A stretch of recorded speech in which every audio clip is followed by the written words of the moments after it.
प्रणाम जी सुंदर साथ जी।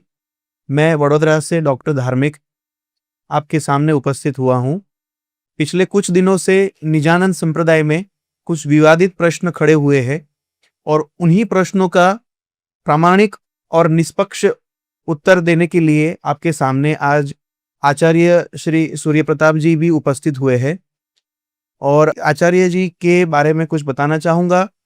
ये इन्होंने बीए उपनिषद दर्शन में उपलब्ध किया हुआ है और ये महर्षि पाणिनि व्याकरण के भी तज्ञ है।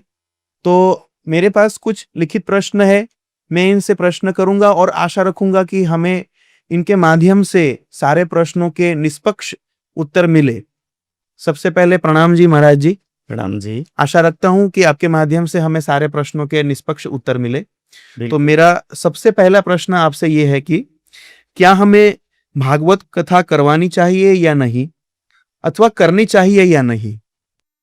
निजानंद संप्रदाय के अंदर सदगुरु महाराज धनीश्री देवचंद्र जी 14 वर्ष तक भागवत सुने थे। ये अवश्य बीतक में वर्णन मिलता है। पर सदगुरु महाराज को जब राज्य ने दर्शन दिया और दर्शन देने के बाद सदगुरु महाराज फिर से कभी भागवत सुनने नहीं गए। कुछ लोग इसमें सवाल भी खड़े करते हैं कि भागवत सुनने से राज्य महाराज परमात्मा का दर्शन होता है, पर मेरा ऐसा मानना है यदि भागवत सुनने से ही परमात्मा का दर्शन होता तो गांगजी भाई जी भी एक वहां पर सुनने जाते थे, उनको भी मिल जाता, पर उनको दर्शन कदापि नहीं हुआ। तो इससे ये पता चलता है कि भागवत सुनने से दर्शन का मिलना कोई जरूरी नहीं है, पर जिसके हृदय में भाव है उसके अनुसार दर्शन मिलता है। और दूसरी बात यह है, ना गांगजी भाई दूसरी बार भागवत सुनने गए, ना सदगुरु महाराज दूसरी बार भागवत सुनने गए। अगली यदि परंपरा से देखा जाए तो प्रणामी समाज के अंदर अनेक संत हो गए या परमहंस हुए। महाराज श्री लालदास जी, मुकुंदास जी, महाराजा छत्रसाल जी, ये महापुरुषों ने भी भागवत के द्वारा समाज को ज्ञान दिया था। लेकिन जैसे ही ये निजानंद संप्रदाय में आए उसके बाद इन्होंने भी कभी भागवत कथा नहीं की, ना ही भागवत के बारे में उन्होंने कुछ कहा। ऐसे धीरे धीरे यदि हम आगे देखते आए तो निजानंद संप्रदाय में भागवत की परंपरा नहीं है। पन्ना जी धाम के अंदर, स्वयं घुम्मट जी दरबार के अंदर भागवत नहीं, पर वहां पर वाणी की चर्चा होती है और पन्ना जी के जितने भी विद्वत वर्ग हैं वो सभी वाणी चर्चा करते हैं, ना कि भागवत चर्चा करते हैं। तो इसी तरह ये भागवत का जो उल्लेख है ये निजानंद संप्रदाय में पाया नहीं जाता है। भागवत सुनने से या सुनाने से ये विषय कैसे हैं, वो सारा विषय इस प्रश्न के माध्यम से मैं आपको क्लियर कर देता हूं।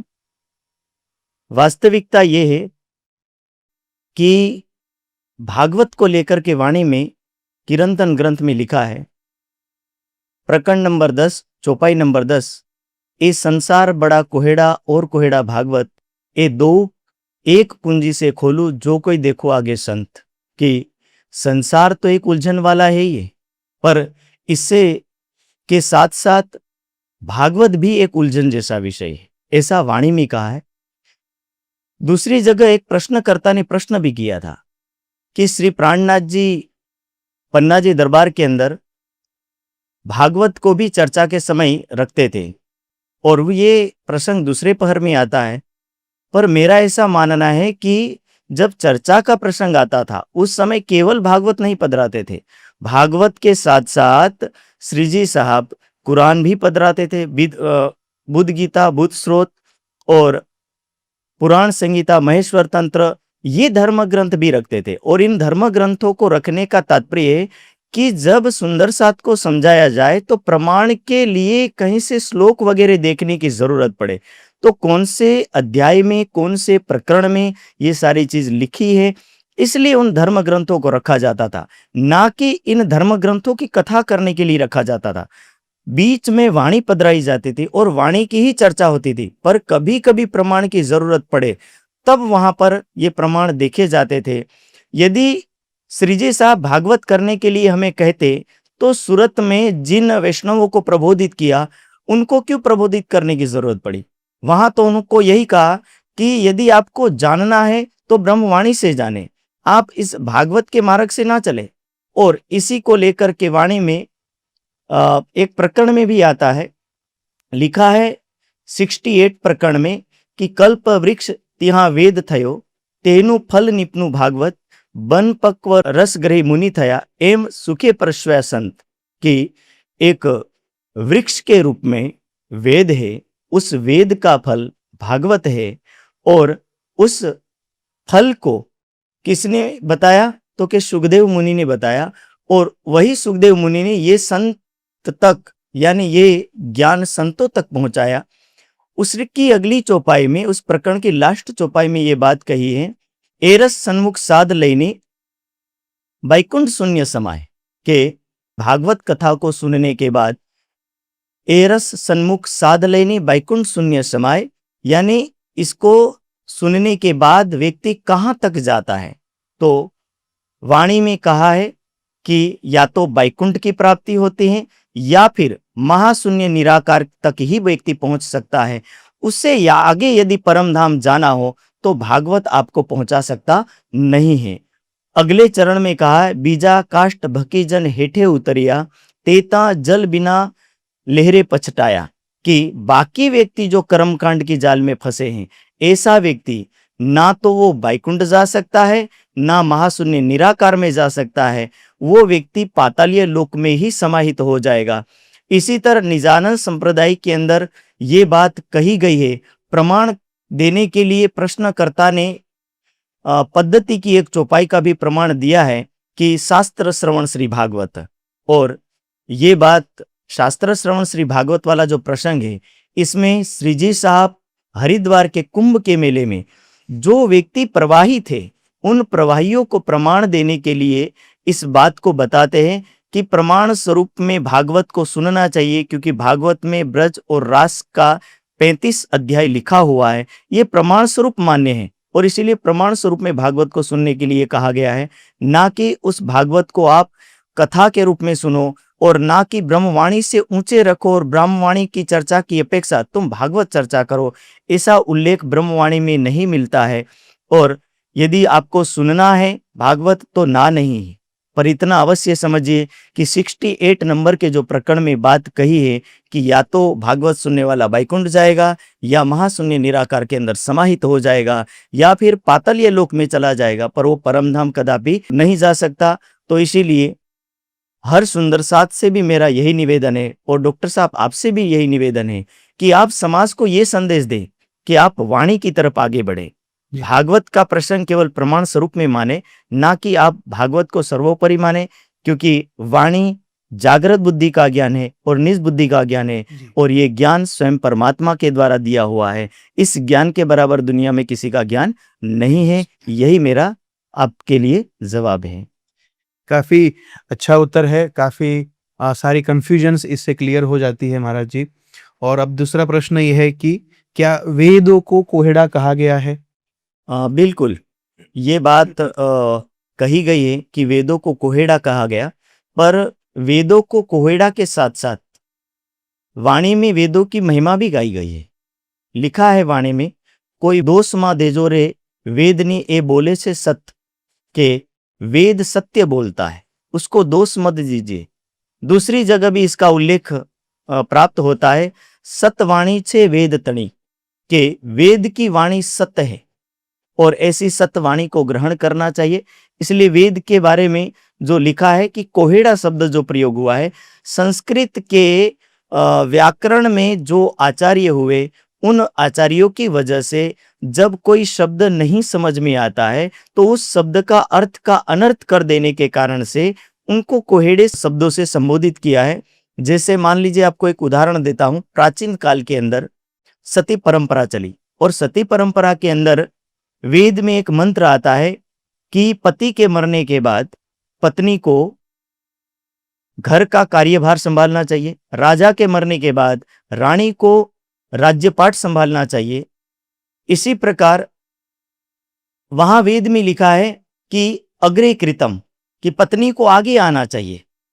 पर जाते दिन कुछ ऐसे ज्ञानी भी थे जिन्होंने र को न कर दिया और एक र के न करने के कारण से अग्निकृतम शब्द बना दिया, और अग्निकृतम शब्द बनाने का परिणाम ये निकला कि भारत देश के अंदर लाखों नहीं अरबों खरबों नारियां सती प्रथा के अग्नि में झुलस गई, और ये सारी नारियां इस अग्नि में जल गई। कारण ये था कि अज्ञानता के कारण से जिन लोगों ने अंध परंपरा फैलाई थी, जिस कारण से ये नारियां उसका देह संस्कार अपने पति के साथ ही कर पाई। और ये सती प्रथा जो है ये बताती है कि आपके एक गलत शब्द से कितना गलत हो सकता है।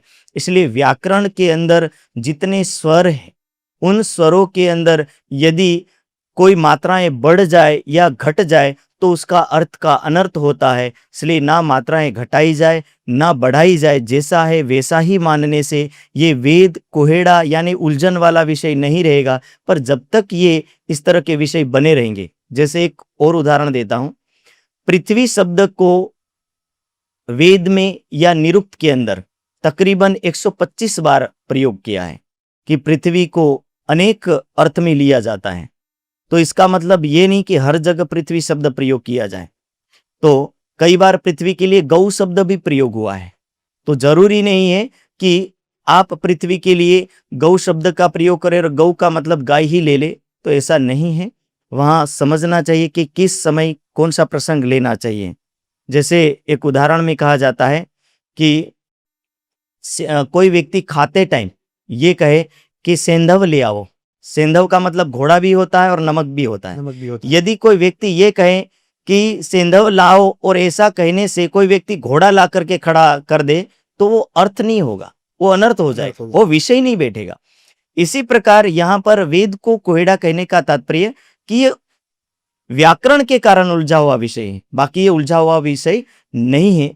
वाणी में वेद की महिमा के लिए एक चौपाई में कहा है, तीनों वेदों यो कहा वेद अथर्वन सबको सार, ए वेद कुली में आखिर को त्रिगुण उतारे पार। कि तीनों वेदों का सार अथर्व वेद है और कलयुग के अंदर ये वेद त्रिगुण को भी पार उतारने के लिए सामर्थ्यवान है। तो ऐसा यदि वाणी कहती हो तो ये वाणी का दूसरा भाव भी समझने की जरूरत है, और इसीलिए ये विषय आपको क्लियर हो गया होगा कि वेद को कोहेड़ा कहने का तात्पर्य इसमें क्या था। जी जी आचार्य जी, अब जैसे आपने बताया कि शब्द के अर्थ और अनर्थ काफी हो जाते हैं, किस तरीके से उसका प्रयोग किया जाता है उस हिसाब से उसके अर्थ भी हो सकते हैं, अनर्थ भी हो सकते हैं। तो आचार्य जी फिलहाल निजानंद संप्रदाय में, प्रणामी संप्रदाय में श्रीजी शब्द को लेकर के काफी चर्चाएं हुई है। तो ये श्रीजी शब्द जो है, क्या यह ब्रिज, रास या परमधाम में भी उपस्थित है? आपका सवाल बिल्कुल सही है, और आपने जो सवाल पूछा है ये सवाल के ऊपर बहुत ज्यादा विषय गरमाया हुआ है। श्रीजी शब्द जो है चौथे दिन में प्रयोग होता शब्द है। वाणी में लिखा है खटरुति के प्रसंग में, श्रीजी नामे वचन विचारिया लिधि वचनों ने सार। इंद्रावती की आत्म कहती है हबशा के जेल में विराजमान होकर के कि सदगुरु महाराज धनी श्री देवचंद्र जी के अंदर विराजमान जो शक्ति श्री राज्य की है, उसका वचन आज मुझे समझ में आया कि वो क्या कहना चाहते थे। इस संसार के अंदर से मुझे कैसे निकालना चाहते थे, पर मैं उनके वचनों को नहीं समझ पाई। तो ये चौथे दिन से श्रीजी शब्द प्रयोग होने लगा। रही बात ब्रज और रास की, तो ब्रज में जो लीला हुई श्री कृष्ण जी के नाम से हुई, रास में जो लीला हुई श्री कृष्ण जी के नाम से हुई, और परम धाम में जो नाम है वो श्री जी की अपेक्षा वहां पर श्री रास शब्द से संबोधन किया गया है।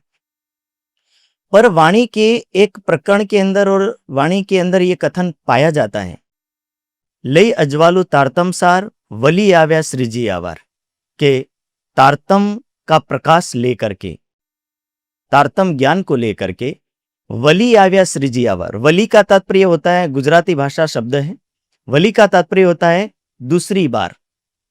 और जब दूसरी बार का तात्पर्य होता है यानी इससे पहले कहीं आ चुके हैं, और इससे पहले आए ये जागनी ब्रह्मांड में दूसरी बार आए।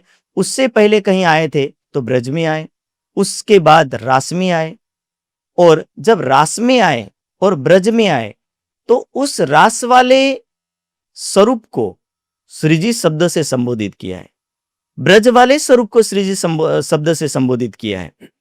सवाल ये खड़ा होता है कि यदि रास वाले स्वरूप को यदि श्रीजी शब्द से संबोधित किया तो कृष्ण जी को किया या परम धाम वाले राज्य को किया? तो इसका मैं खुलासा कर देता हूं। रास वाले स्वरूप और ब्रज वाले स्वरूप के अंदर ब्रज का एक प्रसंग घटित होता है कि मथुरा के अंदर जो जन्म लेने वाला जो बालक है वो बालक किसका अवतार है? तो भागवत में इसका प्रसंग पाया जाता है। ययाति कुल जातस्य राजस्य वेश्मनि वसुदेव नामना भविष्यति कलौ युगे कृष्ण इति विश्रुतः के ययाति कुल में मैं जन्म लूंगा। हे कश्यप और अदिति, मैं आपके पुत्र के रूप में जन्म लूंगा, और जब मैं द्वापर युग में जन्म लूंगा तब मेरा नाम कृष्ण होगा। ये बात भगवान श्री विष्णु ने कही है। जबकि राज्य इस ब्रह्मांड में आए तो राज्य ने ऐसी बात नहीं कही थी कि मैं कृष्ण जी के रूप में जन्म लेकर के आऊंगा। हाँ, राज्य आए, और राज्य आए तो राज्य ने किस स्वरूप में आए इसका वर्णन ब्रह्मवाणी में लिखा है कि जिस बालक ने जन्म लिया, ये बालक जन्मने के बाद इस बालक को वसुदेव जी गोकुल लेकर के आए, और गोकुल के अंदर जब नंद बाबा के घर इस बालक को रख के चले गए, उसके बाद वाणी में एक प्रसंग आता है, मूल सूरत अक्सर कीजे जिन चाहे देखो प्रेम सने सो सूरत ले आवेश नंद घर कियो प्रवेश। कि यहां पर सो सूरत ले आवेश नंद घर कियो प्रवेश, आवेश स्वरूप से राज्य आए हैं, और आवेश स्वरूप से जब राज्य आए हैं तो यहां राज्य का नाम श्री कृष्ण जी नहीं। भागवत के अंदर ये बात पहले स्पष्ट कर दी कि विष्णु भगवान कह रहे कि मैं स्वयं विष्णु कृष्ण के रूप में आकर के जन्म लूंगा, पर राज्य ने ऐसा नहीं कहा कि मैं कृष्ण के रूप में जन्म लूंगा। राज्य ने कहा कि मैं आवेश स्वरूप के साथ प्रवेश कर रहा, ना जन्म लिया है और ना ही इस कृष्ण के नाम से आए हैं। यहां पर ये आवेश स्वरूप में आए हैं राज्य, तो इसीलिए वली आव्या श्रीजी आवार कि ब्रज में वो आवेश स्वरूप में आए थे, रास में बाके बिहारी के अंदर गए तो भी आवेश स्वरूप में गए, और परम धाम में जो स्वरूप विराजमान है वह स्वरूप भी, जो राज्य का स्वरूप है वह स्वरूप भी यहां पर जो जागनी ब्रह्मांड में आया उस स्वरूप को भी यहां पर श्री जी के नाम से संबोधित किया है। तो ब्रज के स्वरूप को, रास के स्वरूप को ये चौपाई सिद्ध करती है, वली आव्या श्री जी आ वार की दूसरी बार यहां पर श्री जी आए, यानी आवेश शक्ति को ही श्री जी कहा गया है, ना कि किसी व्यक्ति को, ना किसी संत को। तो ये यहाँ पर समझने की जरूरत है। जो व्यक्ति श्री जी को कोई संत फकीर समझता है, पर ये संत फकीर या किसी साधु संत के लिए या महंत के लिए, आचार्य के लिए शब्द प्रयोग नहीं हुआ है, स्वयं राज्य के लिए प्रयोग हुआ है।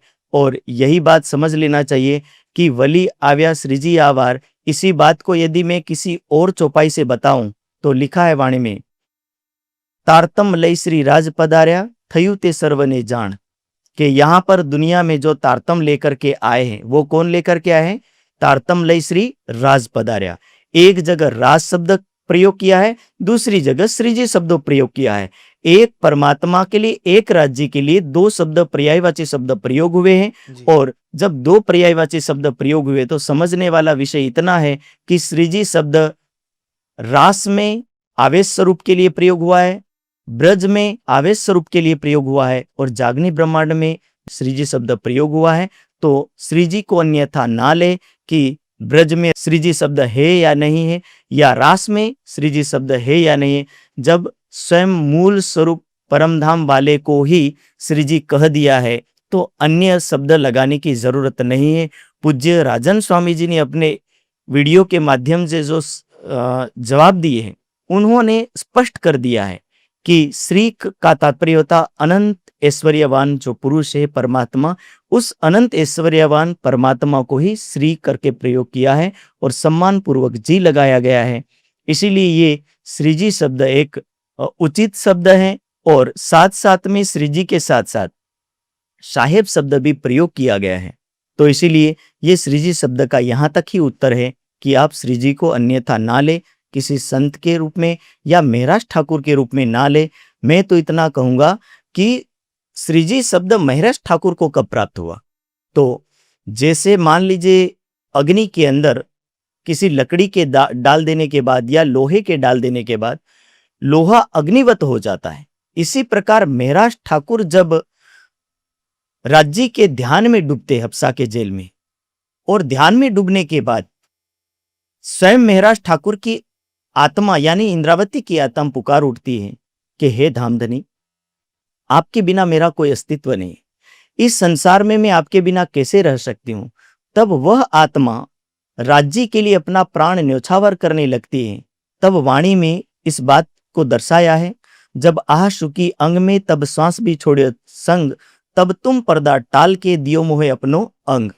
कि जब स्वयं इंद्रावती आत्म अपने आप के शरीर को छोड़ने को तैयार हुई, तब स्वयं राज्य विराजमान हुए, और जब राज्य का विराजमान हुआ यानी स्वयं श्री जी का विराजमान हुआ हो गया।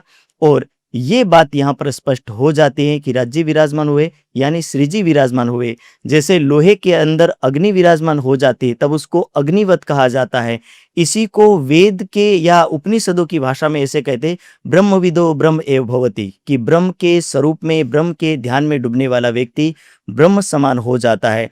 तब उस स्वरूप की महिमा इंद्रावती को प्राप्त हुई, और लालदास जी ने अपने भावों में महराज ठाकुर को भी श्री जी नाम से संबोधित किया है। पर राज्य के विराजमान होने के बाद तो ये शब्द, ये बात यहाँ पर समझने वाला विषय है कि महराज ठाकुर को राज्य नहीं कह सकते, पर महराज ठाकुर के अंदर जब राज्य विराजमान हुए तब श्री जी शब्दों से संबोधित किया गया। पर महराज ठाकुर अलग है और श्री जी अलग है, इन दोनों को एक ना किया जाए।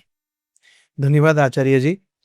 और जैसे कि आपने समझाया, तो एक ही निजानंद संप्रदाय में ही काफ़ी वाद विवाद के जो चर्चाएं है, तो श्री कृष्ण प्रणामी पंथ के अनुसार कुछ प्रश्न अगर मैं समझने जाऊँ तो इस तरीके से है कि परम धाम में श्री राजी श्यामा जी का स्वरूप विराजमान है या फिर राधा कृष्ण जी का स्वरूप विराजमान है? वाणी के यदि हम दृष्टिकोण से देखें तो हमारे सुबह के स्वरूप में इसका उल्लेख है। श्री राज श्री ठकुरानी जी प्रथम भूमि विराजमान भय, तहाँ कंचन रंगो सिंहासन, तीन के 6 पाए 6 डांडे, कि वहां पर श्री राज और श्री श्यामा जी शब्द से संबोधन किया गया है। लेकिन प्रश्नकर्ता का जो प्रश्न ये है कि वह ये चाहते हैं कि हम श्री कृष्ण जी को परमधाम के अंदर बिठा दें, और वहां पर यदि श्री कृष्ण जी को घोषित करना है तो इसके लिए कोई प्रमाणिक चौपाई नहीं है। श्याम और श्यामा शब्द अवश्य प्रयोग किया है, और ये श्याम श्यामा जो शब्द प्रयोग हुआ है, वास्तविकता ये है कि ये शब्द राज्य और श्यामा जी के लिए प्रयोग हुआ है, ना कि श्री कृष्ण जी के लिए प्रयोग हुआ है। कई बार कहते हैं कि श्याम शब्द श्री कृष्ण जी के लिए ही प्रयोग हुआ है, लेकिन ऐसा नहीं है। श्याम शब्द तो राम के लिए भी प्रयोग हुआ था और भरत जी के लिए भी प्रयोग हुआ है, विष्णु भगवान के लिए भी श्याम शब्द प्रयोग हुआ है। पर इसका तात्पर्य ये नहीं है कि हम विष्णु भगवान को परमधाम में बिठा दे या फिर भगवान श्री राम को परमधाम में बिठा दे। श्याम शब्द अनंत सौंदर्य से जुड़ा हुआ शब्द है। व्याकरण की दृष्टि से यदि हम देखें तो लिखा है व्याकरणकार ने, तप्त कंचन वर्ण आभा सा श्यामा इति उच्यते, कि 16 बार यदि सोने को तपाया जाए और जो सोने का निखार आता है अति सुंदर, ऐसे अति सुंदर स्वरूप वाली जो श्यामा महारानी है, उस श्यामा महारानी के प्राणेश्वर को श्याम शब्द से संबोधित किया है, ना कि श्री कृष्ण जी को संबोधित किया है। वाणी में ऐसी कोई चौपाई नहीं है जो ये कहती हो कि श्री कृष्ण जी और राधा जी परमधाम में विराजमान है। पर प्रश्नकर्ता महाराज श्री ने अनेक बातों को ला करके श्री कृष्ण जी और राधा जी को परमधाम में बिठाने की कोशिश की है, पर वाणी की ऐसी कोई चौपाई प्रमाणित नहीं करती है। तो मैं इतना ही कहूंगा कि वाणी जब तक इजाजत नहीं देती है तब तक मैं ये नहीं कह सकता कि परम धाम में श्री कृष्ण जी है या राधा जी है, मैं इतना कहूंगा कि राजी और श्यामा जी है। आचार्य जी, प्रश्नकर्ता की ओर से एक और बात भी आई है कि महामंगलपुरी सूरत में राधा जी और कृष्ण जी की शादी हुई, तो क्या यह सत्य है?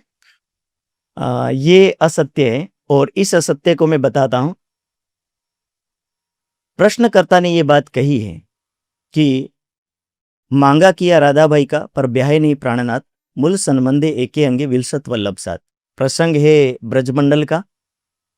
ब्रजमंडल के अंदर श्री कृष्ण जी की सगाई राधा जी के साथ हुई थी। ये प्रसंग यहां का है। अब प्रश्नकर्ता ने इस बात को महामंगलपुरी में घटाया है और घटाया है किरंतन ग्रंथ के 55 नंबर के प्रकरण से। और ये प्रकरण हरिद्वार के कुंभ के लिए सुशोभित हुआ है। कुंभ के प्रसंग में विजयाभिनंद बुद्ध निष्कलंक स्वरूप को जाहिर करने के लिए प्रकरण उतरा है, जिस प्रकरण की प्रथम चौपाई है आए आगम माने इत मिली विश्वमुख करत बखान, कि सभी दुनिया के धर्म शास्त्रों की भविष्यवाणियां यहां पर पूर्ण होती है और यहां पर ये बुद्ध निष्कलंक स्वरूप जाहिर हो रहे। जब बुद्ध निष्कलंक स्वरूप जाहिर हो रहे तो जाहिर होते होते स्वयं राज्य ने ये शोभा इंद्रावती को देने का वादा किया था और ये वादा रास मंडल में भी किया था।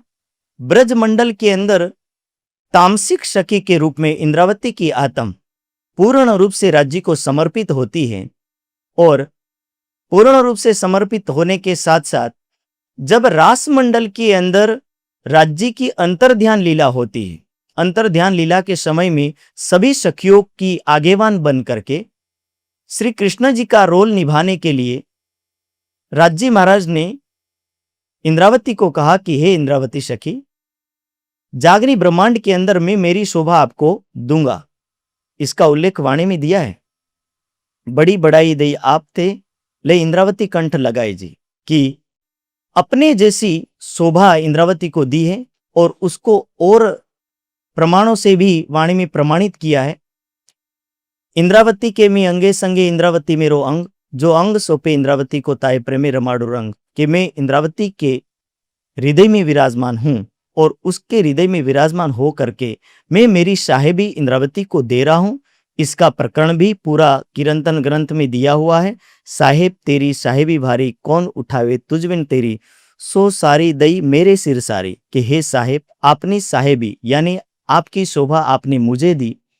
ये प्रसंग वहां का है और उस प्रसंग के अनुसार कुंभ के मेले में विजयाभिनंद बुद्ध निष्कलंक जब जाहिर हो रहे तो वो शोभा सारी की सारी किनको दे दी? इंद्रावती की आत्म को। इंद्रावती की आत्म ने राज्य को जब अपने हृदय में भावना के साथ विराजमान किया और विराजमान करने के बाद अपना सर्वस्व समर्पण किया तो ये हुआ एक प्रकार का विवाह। और इसीलिए कहा पहले मंडले मांगी मुझे ब्याह हुआ इत, कि पहले मंडल में मांगी मुझे कहने का तात्पर्य कि रास मंडल में और ब्रज मंडल में मैंने समर्पण किया था और राज्य ने मेरे से वायदा किया था यानी कॉल किया था कि जागने ब्रह्मांड में मैं आप शोभा दूंगा। और ये शोभा दूंगा वाला शब्द है, ये शब्द के अनुसार राज्य ने यहाँ इंद्रावती को शोभा दी है। इंद्रावती के हृदय में जब राज्य विराजमान हुए और विराजमान होकर के जागने का कार्य उसी तन से करने लगे तो यहाँ पर हुआ ब्याह हुआ इत, कि यहाँ पर शादी हुई। कुंभ के मेले का प्रसंग है यानी जागने का कार्य यहाँ से तेजी से होने लगेगा, ये प्रसंग यहाँ का है।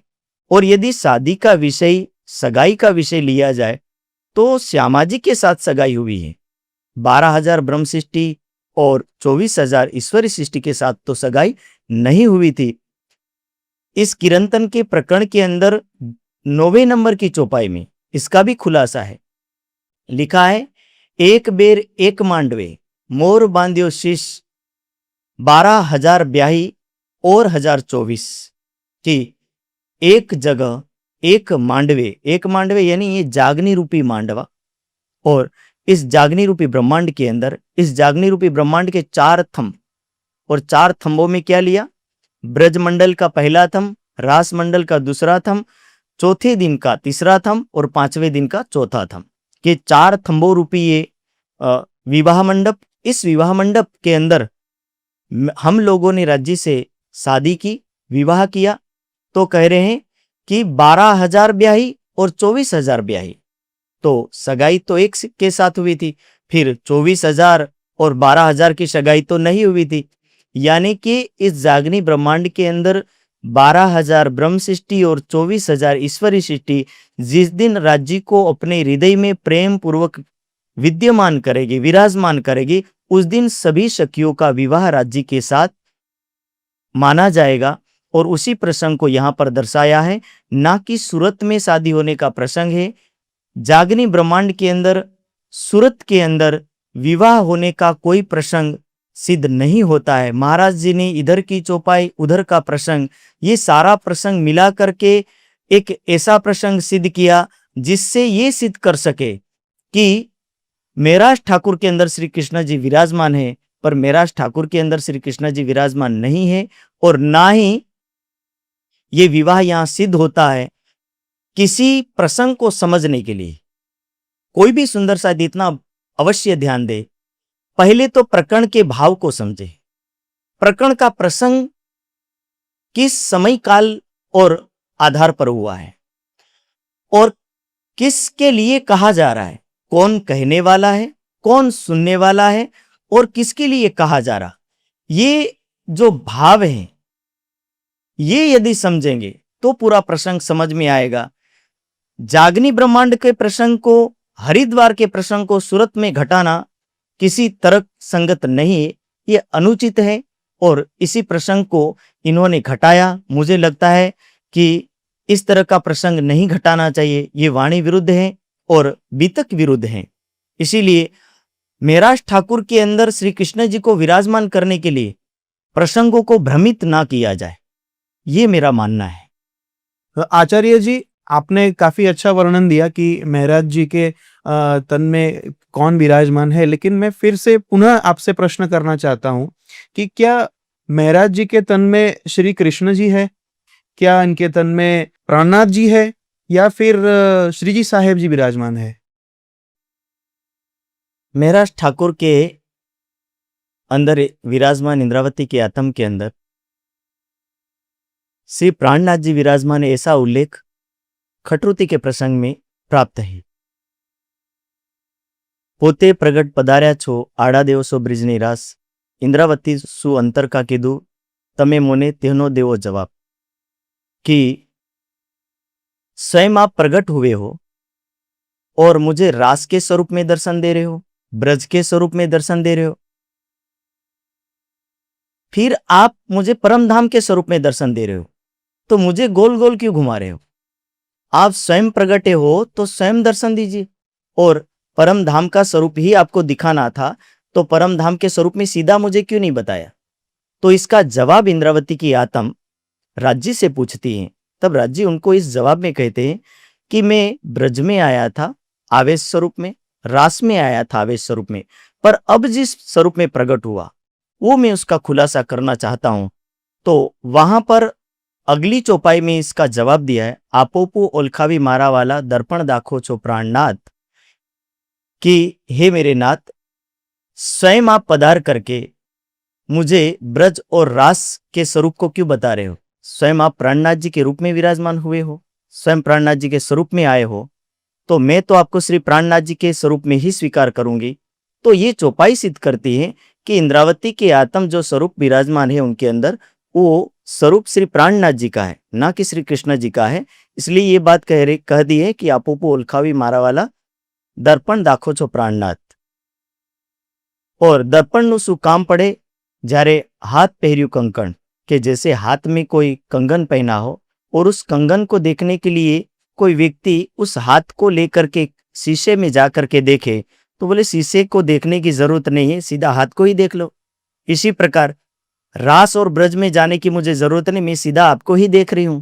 तो ये चौपाइयां सिद्ध करती हैं कि स्वयं श्री प्राणनाथ जी इंद्रावती के हृदय में विराजमान है, ना कि ब्रज का स्वरूप और ना कि रास का स्वरूप। तो ये स्पष्ट है। पर क्या है कि वर्तमान टाइम में जब प्रश्नकर्ता को अपनी बात सिद्ध करने है तो जबरदस्ती ही मेराज ठाकुर के हृदय में श्री कृष्ण जी सिद्ध करने के लिए तुले हुए हैं। तो आचार्य जी, अब मुझे ये प्रश्न है कि क्या हमारा धर्म जो है ये कृष्ण प्रणामी धर्म है या फिर निजानंद धर्म है? हमारा संप्रदाय निजानंदी है और निजानंद संप्रदाय धनिश्री देवचंद्र जी से ये संप्रदाय प्रकट हुई है, उनके प्रवर्तक हैं। कृष्ण प्रणामी जो धर्म है उसका उल्लेख ब्रह्मवाणी की किसी चौपाई में या बीतक की किसी चौपाई में नहीं पाया जाता है, पर प्रश्नकर्ता ने इस कृष्ण प्रणामी धर्म को स्थापित करने के लिए पूरा जोर लगा दिया है और ना चौपाई से सिद्ध कर पा रहे हैं ना बीतक से सिद्ध कर पा रहे हैं। ब्रह्मवाणी और बीतक दोनों से सिद्ध नहीं कर पा रहे तो भी जबरदस्ती सिद्ध करने के लिए तुले हुए हैं। इतना समझिए कि ब्रह्मवाणी जिसकी इजाजत नहीं देती है ऐसे शब्द को स्वीकार नहीं करना चाहिए, तो भी यदि कोई जबरदस्ती स्वीकार करने के लिए तैयार है तो उसके लिए तो हम क्या कहें। पर हम इतना कहेंगे कि वाणी में और बीतक साहिब में जो प्रमाण है उसके अनुसार ही निजानंद संप्रदाय को ही हमें मानना चाहिए। जो निजानंद संप्रदाय को चलाने वाले सदगुरु महाराज धनिश्री देवचंद्र जी ने ये बात कही है और इसका प्रमाण श्री जी साहब हरिद्वार के कुंभ के मेले में प्रभाइयों को समझाने के लिए निजानंद संप्रदाय शब्द का प्रयोग करते हैं। तो ये उल्लेख पाया जाता, अन्य उल्लेख नहीं पाया जाता है। आचार्य जी, हमारे संप्रदाय में, निजानंद संप्रदाय में 2 तरीके से तारतम मंत्र बोले जाते हैं। तो निजनाम श्री जी कृष्ण जी और दूसरा है निजनाम श्री जी साहेब जी। तो इन दोनों में आप तफावत समझाइए और हमें कौन सा स्वीकारना चाहिए, हमें कौन सा तारतम मंत्र बोलना चाहिए और इन दोनों में वास्तविकता क्या है, आप इस पे थोड़ा सा प्रकाश डालिए। कांजी भट्ट के मंदिर में जब श्री सदगुरु महाराज धनिश्री देवचंद्र जी को राज्य का दर्शन प्राप्त हुआ, उसके बाद सदगुरु महाराज जब अपने घर आए वहां पर निजनाम श्री कृष्ण जी तारतम अवश्य उतरा। उसके उतरने के बाद ये तारतम प्रचलन में आया। धीरे धीरे जब श्री जी साहब दिल्ली आए तो दिल्ली में गोवर्धन भाई और लालदास जी जब कुरान पक्ष को देख करके आते हैं और वहां पर एक प्रसंग घटित होता है और वहां से जब श्री जी साहब अनूप शहर जाते हैं, अनूप शहर जाते समय एक ग्रंथ अवतरण हुआ जिस ग्रंथ का नाम है सनद ग्रंथ। इस सनद ग्रंथ के अवतरण के समय में निजनाम श्री जी साहेब जी वाला तारतम भी अवतरण हुआ। दोनों तारतम में इतनी विशेषता है कि एक ब्रज के और रास के स्वरूप को लेकर के वर्णन किया गया और श्री जी साहेब वाला तारतम जो है जागनी ब्रह्मांड को लेकर के बताया गया। आपसे मैं एक बात कहूंगा, मान लीजिए एक भूतपूर्व प्रधानमंत्री है और एक वर्तमान प्रधानमंत्री है। भूतपूर्व प्रधानमंत्री की जो सत्ता थी, उनको प्रधानमंत्री पद की शक्ति मिली थी। उस शक्ति का प्रयोग उन्होंने 5 साल तक किया, उसके बाद उनकी सत्ता पूरी हो गई। उसके बाद वर्तमान प्रधानमंत्री को यदि वह सत्ता प्राप्त होती है, मान लीजिए नरेंद्र मोदी जी के अंदर प्रधानमंत्री रूपी सत्ता आई, अब जो भी कार्य होगा वो योजनाओं के माध्यम से हो या अन्य जो भी कार्य होगा वो कार्य किनके द्वारा होगा? वर्तमान प्रधानमंत्री जी के द्वारा। तो समझने वाला विषय है कि जागनी ब्रह्मांड के अंदर जो तारतम अवतरित हुआ वो किस उद्देश्य को लेकर अवतरित हुआ? ये उद्देश्य है कि जागनी ब्रह्मांड के अंदर केवल एक कृष्ण पक्ष से तारतम चलता रहा तो कुरान पक्ष वाले उनको नहीं मानेंगे।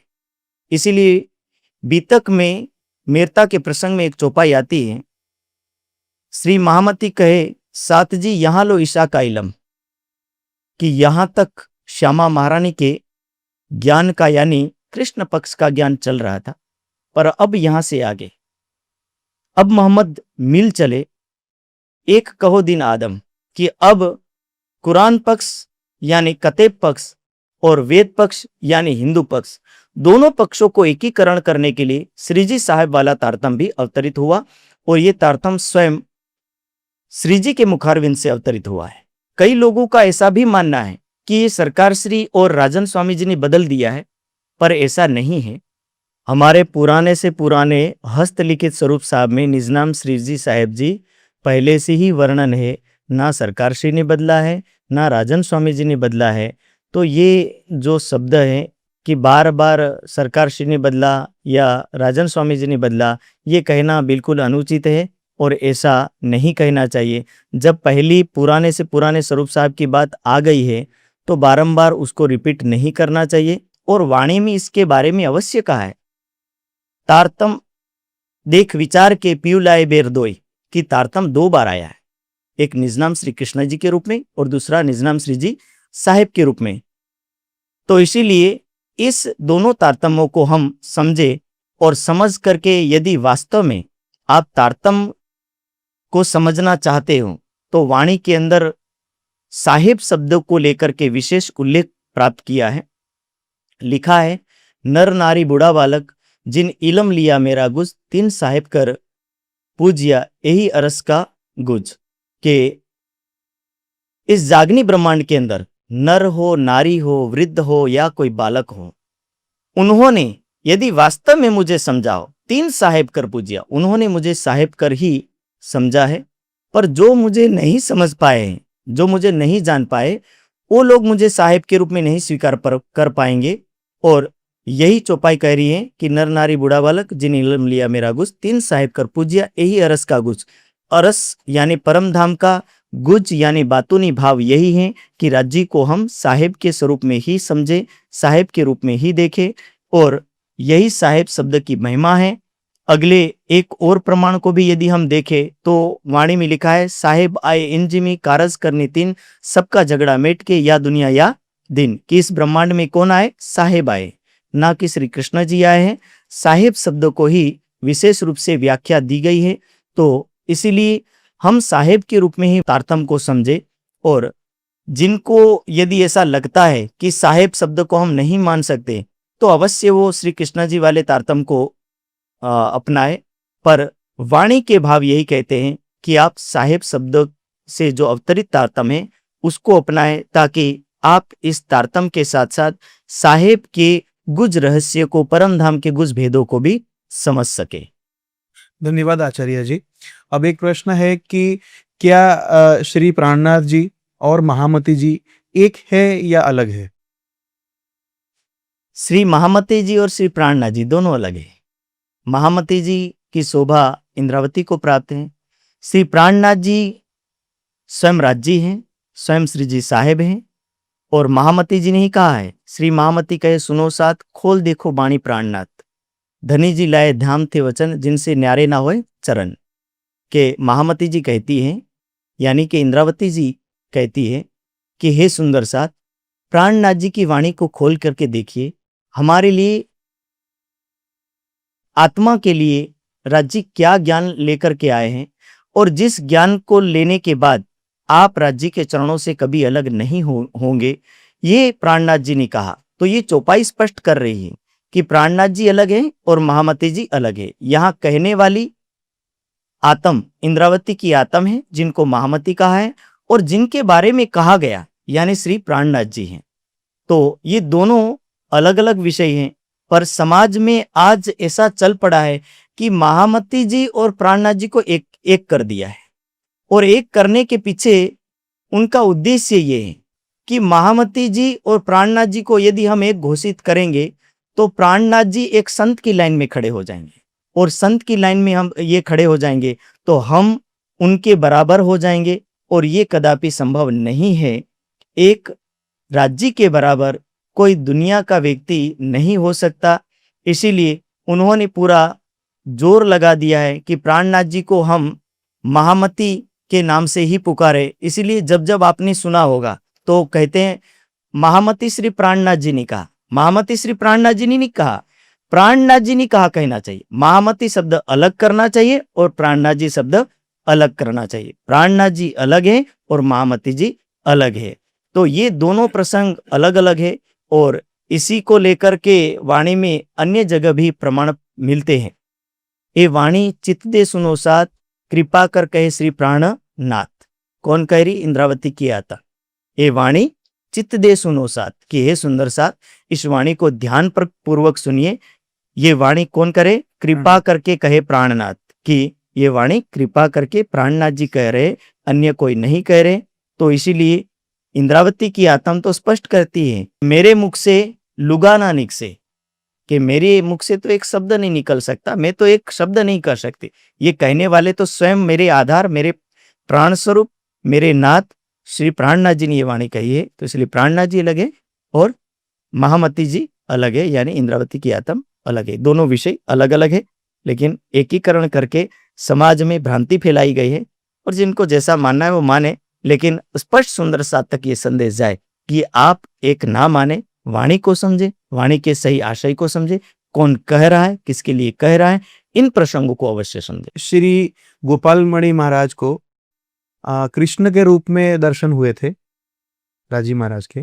तो क्या हमें कृष्ण स्वरूप को मानना चाहिए, या फिर उनकी कृष्ण स्वरूप से भक्ति करनी चाहिए, या फिर हमें परमधाम में जो राजी श्यामा जी का स्वरूप है उसके हिसाब से भक्ति करनी चाहिए? पन्ना जी दरबार में एक प्रसंग आता है, जाको दिल जिन भांत सो, तासो मिले तीन विध, मन चाहे स्वरूप होय के कारज किए सब सिद्ध। जब सुंदर साथ के दिल में ऐसा भाव जागृत हुआ कि मुझे रास के स्वरूप में राज्य को देखना है, तो वो भी उनको दिखा। ब्रज के स्वरूप में देखने की इच्छा हुई तो वो भी दिखा। और कृष्ण जी के भाव को लेकर के यदि उन्होंने ध्यान लगाया और उनको दर्शन प्राप्त हुआ, तो वाणी की चौपाई और बीतक की चौपाई ही कह रही है कि जाको दिल जिन बात सो तासो मिले तीन वित, के जिसने जैसे मन में भाव लिए हैं राजी उसी के भावों के अनुसार उनको दर्शन देंगे। और इसका कारण है, कारण ये है, अब जाग देखो सुख जागनी, ए सुख सुहागिन जोग, तीन लीला चौथी घर की, इन चारों को या में भोग। कि इस जागनी ब्रह्मांड के अंदर एक आत्मा सभी ब्रह्मांडों का और परमधाम का सुख कैसे ले सकती है? तो जब वो जागेगी तो यहां बैठे बैठे जब ब्रजमंडल का ध्यान करेगी, यानी कि सबलिक के अंदर जो कारण स्वरूप में ब्रजमंडल है उसका ध्यान करेगी, तो उनको ब्रजमंडल का दर्शन होगा। और रासमंडल का ध्यान करेगी तो उनको रासमंडल का दर्शन होगा और कृष्ण जी के स्वरूप में दर्शन होगा।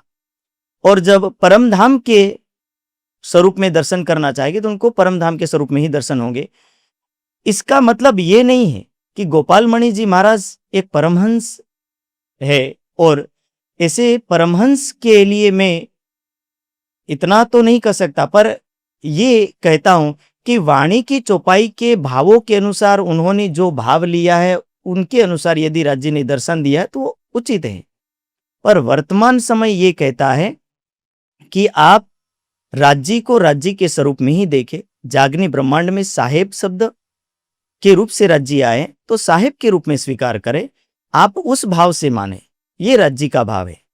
दूसरे यदि उदाहरण से आपको समझाऊं, सदगुरु महाराज धनीश्री देवचंद्र जी रेगिस्तान एरिया से पसार होते हैं, उस टाइम उनके दिल में क्या भाव था? उनके दिल में यह भाव था, डर था, ये चोर मुंह को मारेगा, नहीं बचने का ठोर। तो वहां पर उनको राज्य ने एक पठान के रूप में दर्शन दिया। तो क्या हम ये मान ले कि पठान के रूप को ही भी हमें भक्ति के रूप में ले लेना चाहिए? ऐसा तो नहीं कर सकते ना, कि पठान के रूप में नहीं ले सकते। जब दूसरी बार दर्शन हुआ, हरिदास जी महाराज ने कहा कि आप स्वयं राधा रानी हो, तो दिल में भाव आया कि मेरे प्राणेश्वर श्री कृष्ण जी हैं। तो दूसरी बार जो दर्शन हुआ वो कृष्ण जी के रूप में दर्शन हुआ। तीसरी बार जब दर्शन होता है तो उस समय सारा खुलासा होता है। तीसरी बार के दर्शन में श्यामा जी एकटक राज्य को देखती है, स्वयं धनीश्री देवचंद्र जी राज्य को देख रहे हैं। राज्य पूछ रहे, क्या आप मुझे जानते हो?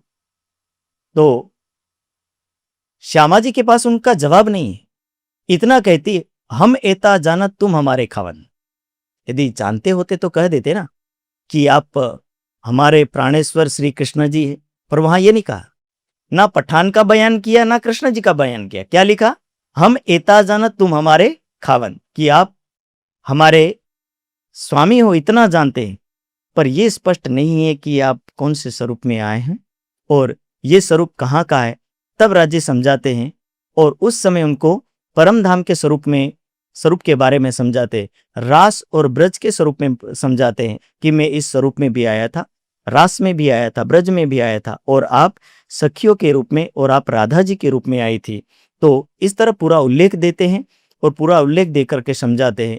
तो कहने का तात्पर्य, जब सदगुरु महाराज धनीश्री देवचंद्र जी का दिल का भाव पठान और चोर के रूप में देखना चाहते तो राज्य उस रूप में मिल सकते, तो कृष्ण जी के रूप में देखना वो सरल है।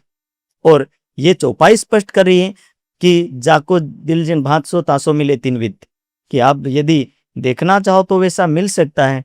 लेकिन वाणी की चौपाई इतना समझाना चाहती है कि वाणी ब्रह्मवाणी इतना कहना चाहती है कि आप वास्तव में जागनी ब्रह्मांड में वर्तमान स्वरूप में जो स्वरूप आया है वो साहेब स्वरूप में आया है। और इसको स्पष्ट किया है, कोई दूजा मर्द ना कहा भी एक मेहंदी पाक पूरन, कि इस पुरुष के बराबर दूसरा कोई पुरुष नहीं है।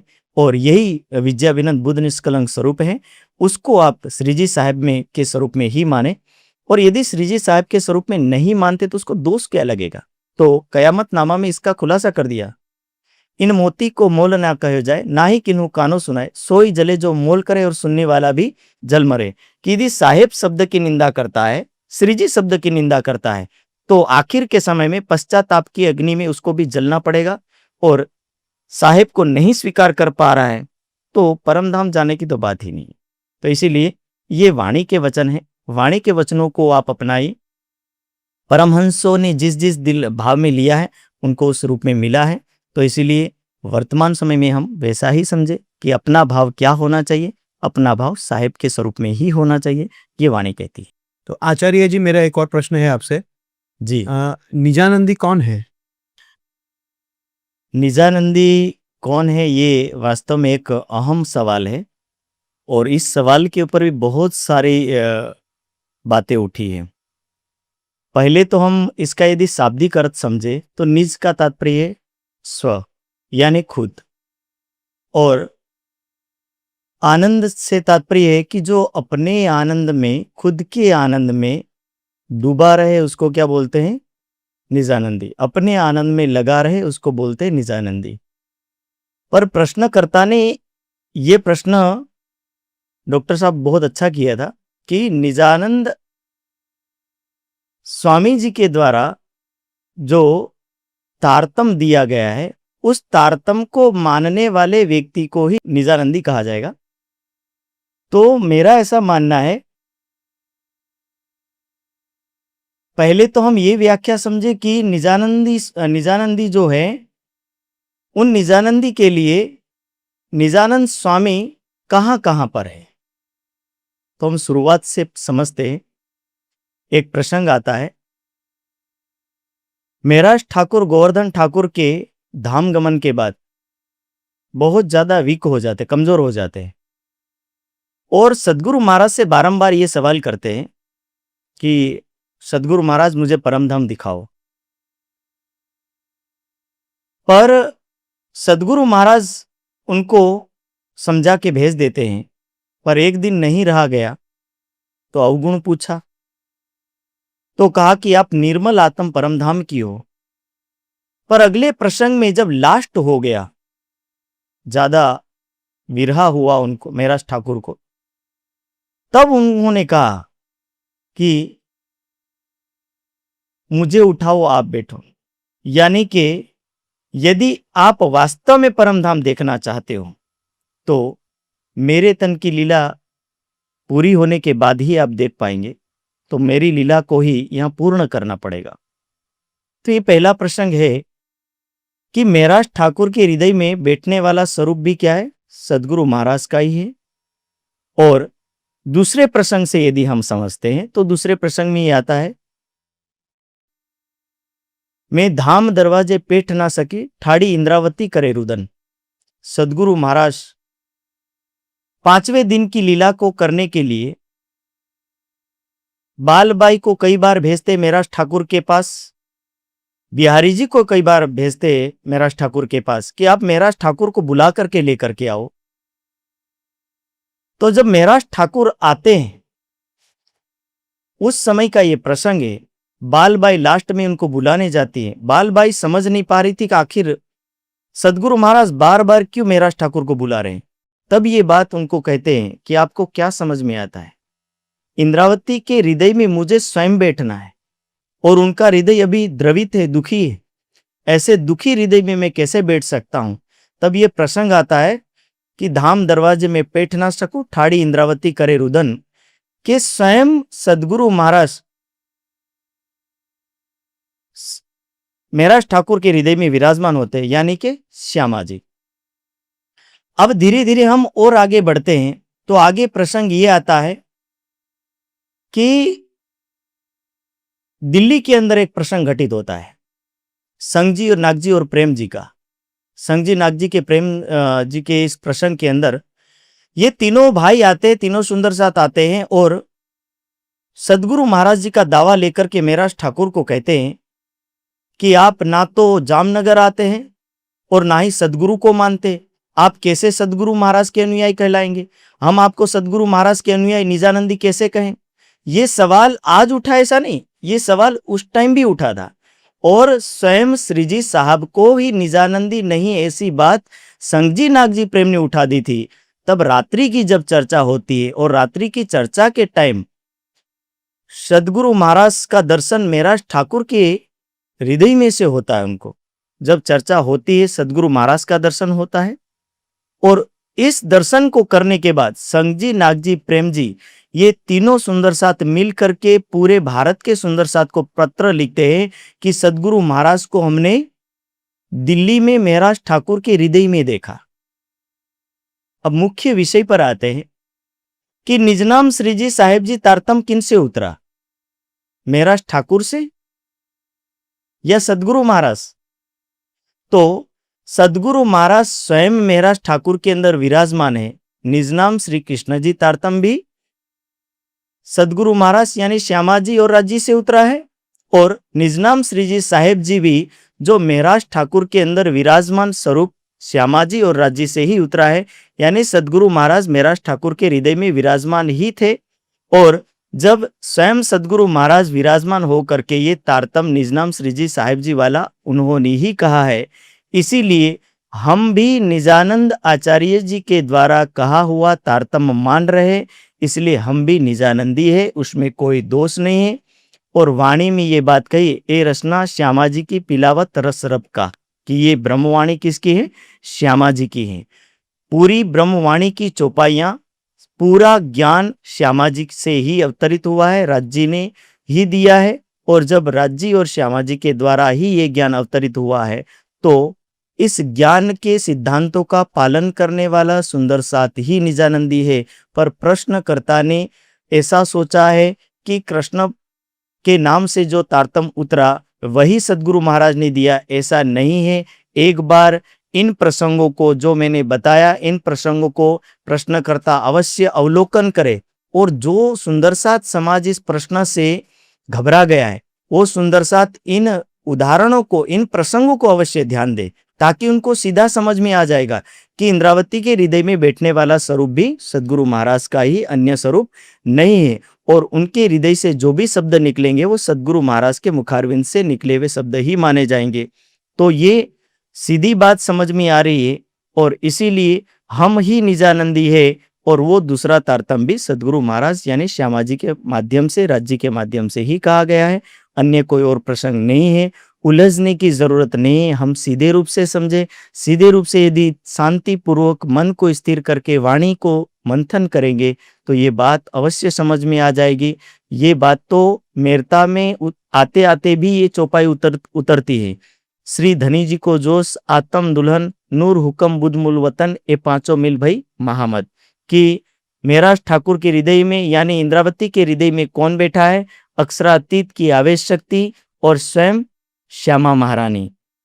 तो श्यामा महारानी यानी कि सदगुरु महाराज ही विराजमान है, क्योंकि सदगुरु महाराज में भी कौन विराजमान थे, स्वयं श्यामा महारानी। निज नाम श्री कृष्णा जी कहने वाली शक्ति भी श्यामा महारानी है और निज नाम श्री जी साहिब जी कहने वाली शक्ति भी श्यामा जी है। तो ये शक्ति को, स्वरूप को पकड़ो, आप शरीर को क्यों पकड़ रहे हो? और यहाँ शरीर को पकड़ने का परिणाम ये निकला कि निजानंदी सुंदर साध को ना जाने कितने शब्दों से अपमानित किया और ये भी कह दिया कि इनकी 3 पीढ़ियां जवाब नहीं दे पाएगी।